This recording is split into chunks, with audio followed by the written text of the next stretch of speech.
Greetings all, greetings. Oops, greetings. Just looking at the coconuts there. Hopefully I'll be able to get a few.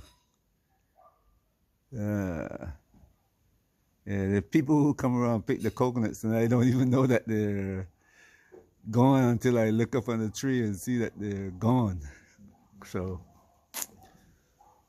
the other day I put some Epsom salt around the roots because I noticed that the tree was producing very small coconuts. So now, well, it's been about 2 months and things have improved quite a bit as a matter of fact. Anyway, avocados are going now. It's preparing to get, well, here they call them pears. So the pears are gone and the tree is getting ready to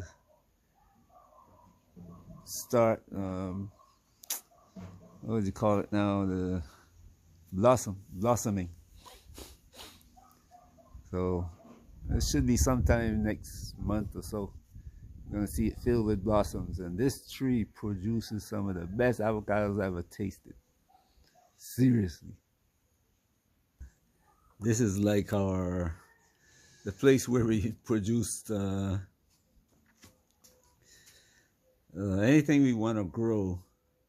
You kind of throw the seeds here and see what happens. And I'm gonna take them out and replant them somewhere else. But all of this is sweet potato, the one with the red skin.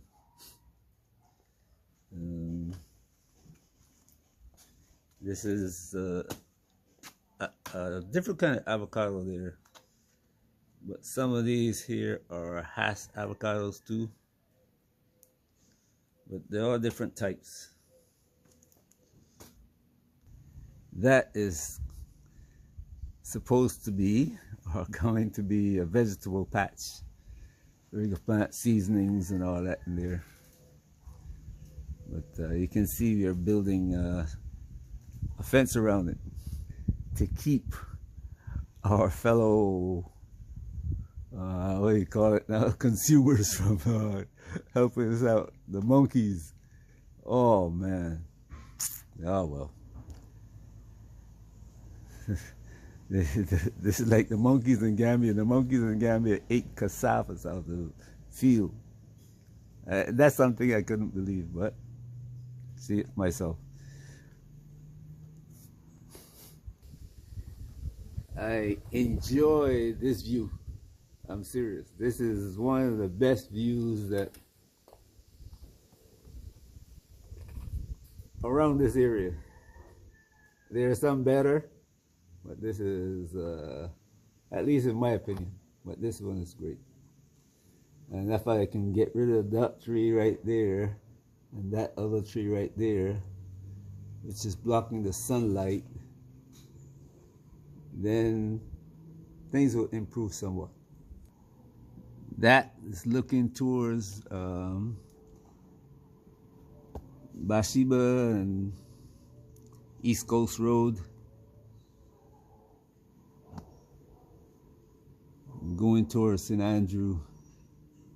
Oh, man, look at this. Lots of breadfruit. Breadfruit are coming out.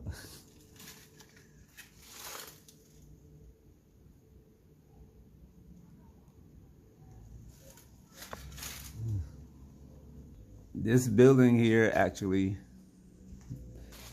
it's got to be cleaned up, but since my uncle passed away, a lot of the work here has gone on, not done. And I am trying to kind of fix some of it, but this building was made to house about 5,000 chickens and about 60 pigs. The pigs are on the bottom. Anyway, it is not being used right now, so we'll see about the future. Yeah, this is looking at it from the outside. Yeah, this is looking at it from the outside.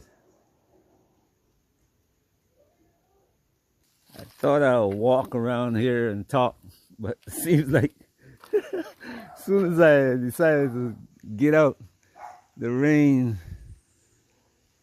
has started falling. But yeah, I mean, all the trees in the back here, except for the coconut trees, we are trying to pull down, because really they're not producing fruit. There's just not that they're okay for trees. If I wasn't going to plant something here, they will grow. But me, I like producing something that I can eat. And especially in these times, it's a necessity. It's a necessity.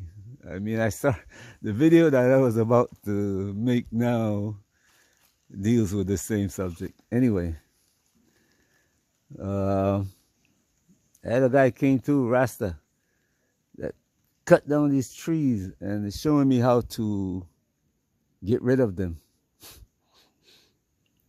to keep them from coming back. The problem is we have too many trees that are not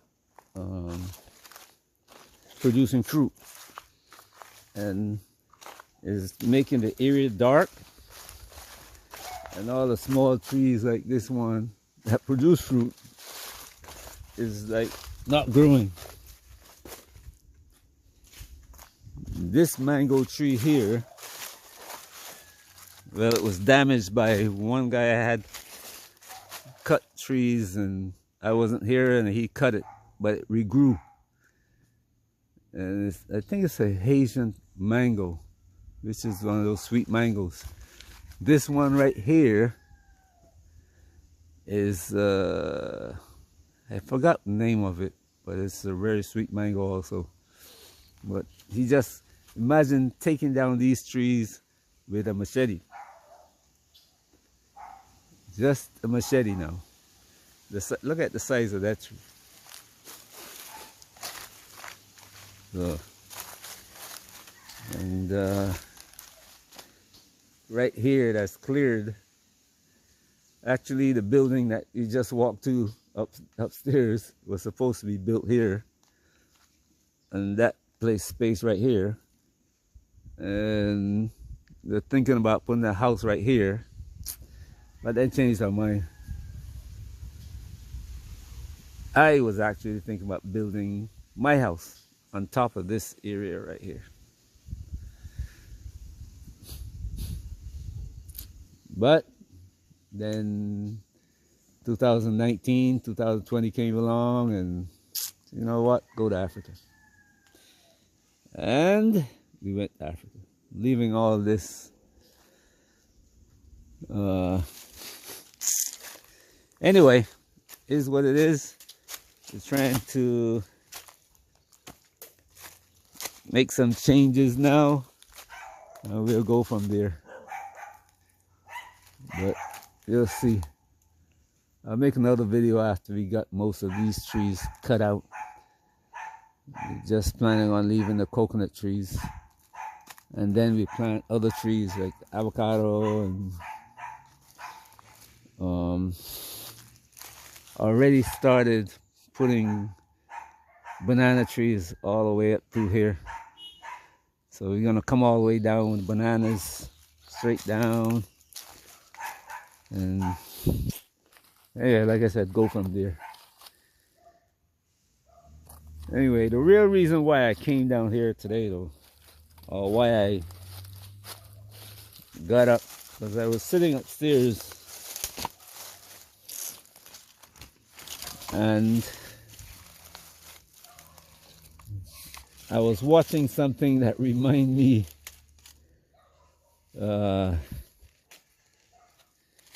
Oh boy, about events that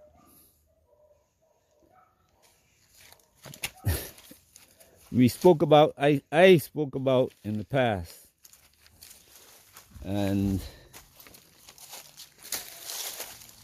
how it's moving forward today.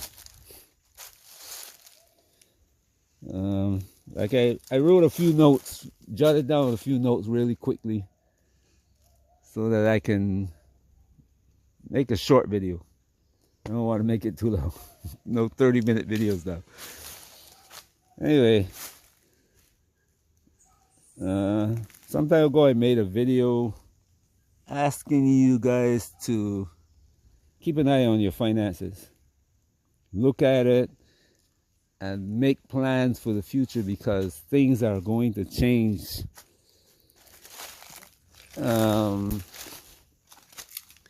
in a manner that you might not be expecting. But me looking at these things and seeing them, so you know what, me talk to people about it so that they don't get caught off guard.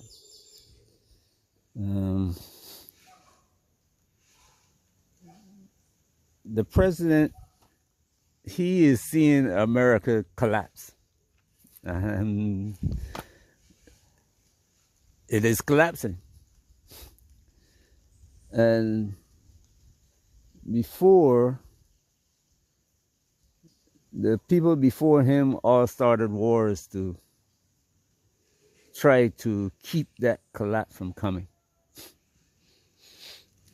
Like the war in Afghanistan, Iran, Iraq, all of them. All of these wars were started to keep America from being surpassed and falling into irrelevance. But all powerful nations, I mean, all you have to do is read history, and you'll see 250 years is the maximum that a powerful nation can. You have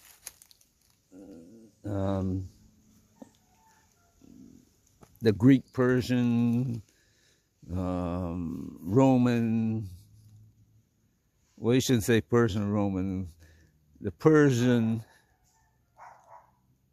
Greek, Assyrian, Roman, Catholic Church in between there, you know, Austrian, Hungarian, Prussian, Russian, German, French, Portuguese, Spanish, British, now American. And you'll see that they all rose up and fell in similar fashion. And America now is on its way in the same way that everybody else collapsed. And it's not because of being conquered that America is collapsing. It's because of overstretch, overreach, and the thinking that we are super, not just people, but super, above all. You know, we were given a special permission to rule the whole planet. Doesn't that sound familiar? Doesn't it sound like it come out of the Zionist playbook? Anyway, right now, something is happening that's causing America to collapse more rapidly than it did over the last 100 years. Or let's say since 1945. And that money, no matter if it's gold or dollars, is destroying America's power. So what's happening is that right now they're making a bet on something called AI. And building an AI structure is going to cost trillions of dollars. First, initially the Chinese was investing money in the US economy. Whenever they made money around the world, they invested in America. They buy American bonds, and America can then spend the money on whatever it wants to do. If you watch, like last time I told you, the America was taking money from Japan and from Korea, and that's what these so-called tariffs are all about. The false pretense that some other country selling goods in the U.S. is going to pay a tariff. But the U.S. people are the ones paying the tariffs. Anyway, that money was supposed to go into rebuilding America based on AI. And through AI, they were going to control the whole planet. The money is running out. Not only is that money running out, but the Chinese are not putting money, the Japanese are not putting money, the other people are not putting money into the American economy. They're investing it in gold and other things around the planet. The Europeans now is even trying to buy Africa. Well, not trying. They had Africa and they're trying to recover what they lost. But the other thing now is a lot of people in America have money in bank accounts, 401ks, and other investments that are not going into AI, especially Social Security, which is multi-trillion-dollar money sitting there waiting for the people who are supposed to retire to come along and take the interest out of it. Because right now we get paid with the interest from Social Security. About 10% of it, I heard, comes out of the actual trust fund. All the rest is paid to interest and money that's collected every month from people who pay it in. Anyway, Wall Street is looking at that and say, if we can use that money, we can make money off of that. And if we give the people who own the money 2%, we're still making trillions of dollars if we invested in AI. But guess what? The money belongs to you. And the only way they can take it is to get the government to take it from you. So when the government takes it from you and give it to Wall Street, when Wall Street loses your money, the government doesn't have to replace it because now it's a private investment. And that's what they're good at doing. Wall Street is good at taking other people's money. When I say Wall Street, I'm not talking about the people who work on Wall Street too. But Fidelity pays a man $1 million because Fidelity is getting paid, is making $1 billion. You see what I mean? So who owns Fidelity? Nobody ever stopped to think of who owns Fidelity. You have to look at who owns Fidelity. You have to look at who owns Morgan Stanley and Chase. And it's nobody you know. Don't live next door to you. There's a family who controls South Africa. Oh, not only South Africa, Southern Africa. Do you know the name of those people?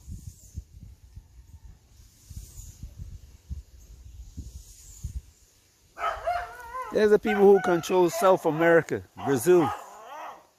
Do you know the name of any of those people?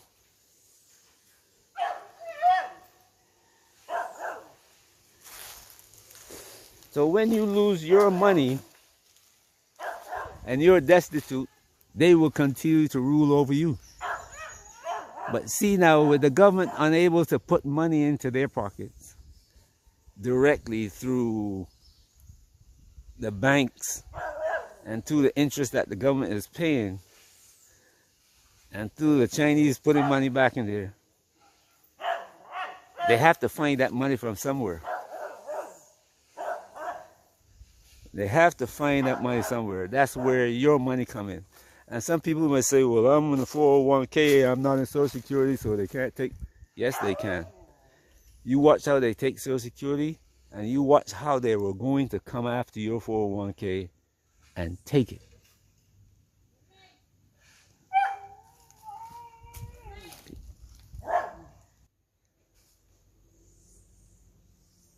There's something else that's happening, in that somebody proposed a law to make dual citizenship in the United States legal. And that goes along with this, Partially is that you cannot move your money out of the U.S.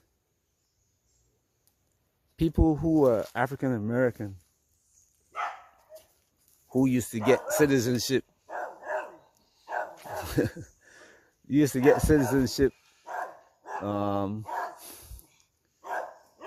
by default, actually. Just move back to Africa and prove that do a DNA test and you're getting your citizenship. Guess what's happening? If you can't be a U.S. citizen, can't move that money,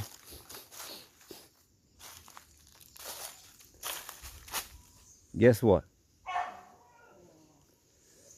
So when I was telling people, you know what? Whatever you do in Africa, make sure you get it right. You invest your money, buy land, make sure you can feed yourself. Because feeding yourself is going to be a big problem coming. So whatever you do, make sure you get it right. This is a long road we are on. A rough road we are on.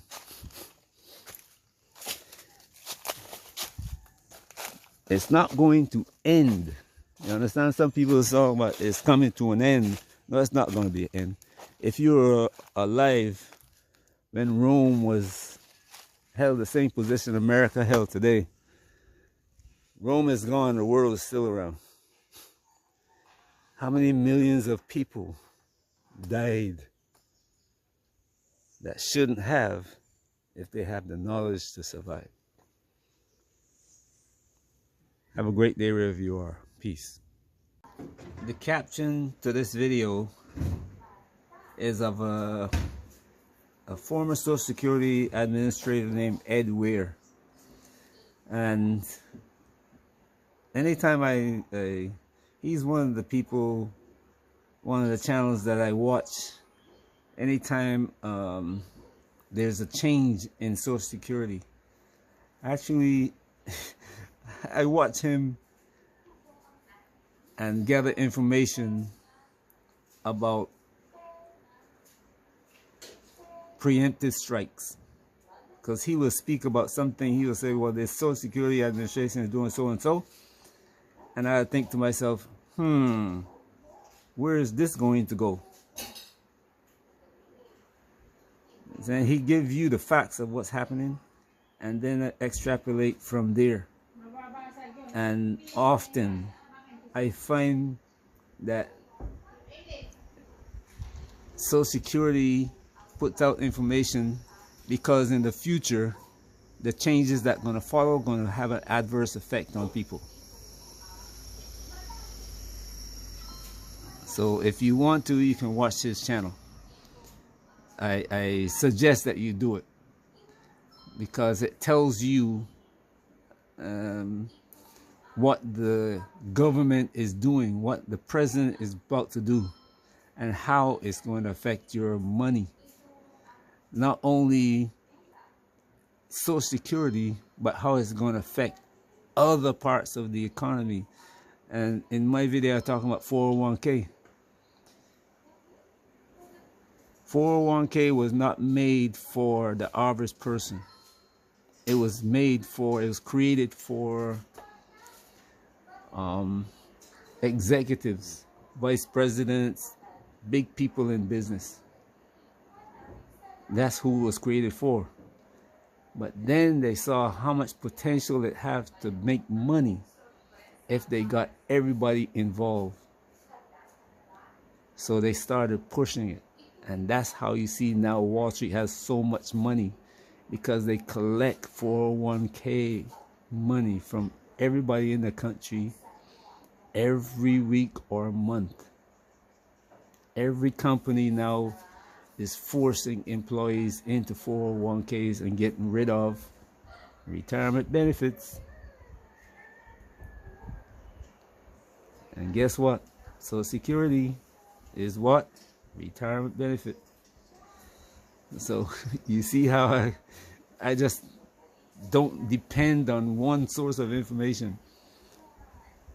And I look at the history of what the government do and how they do it, how they plan it, how they start out 10 years ago with one small thing, and today, 10 years later, they got you. And everybody's crying. So, watch the video. Go to Ed Weir's channel and watch the video. This particular video is called "The Great Social Security Reset Has Begun." And it just began. It began with George Bush the first was in office. Actually, when Clinton was in office. That's when it began. Now, how long ago that was? But now they finally narrowed it down to exactly the plan that they were going to put in place. All right, go watch the video. The Great Social Security Reset Has Begun. Peace.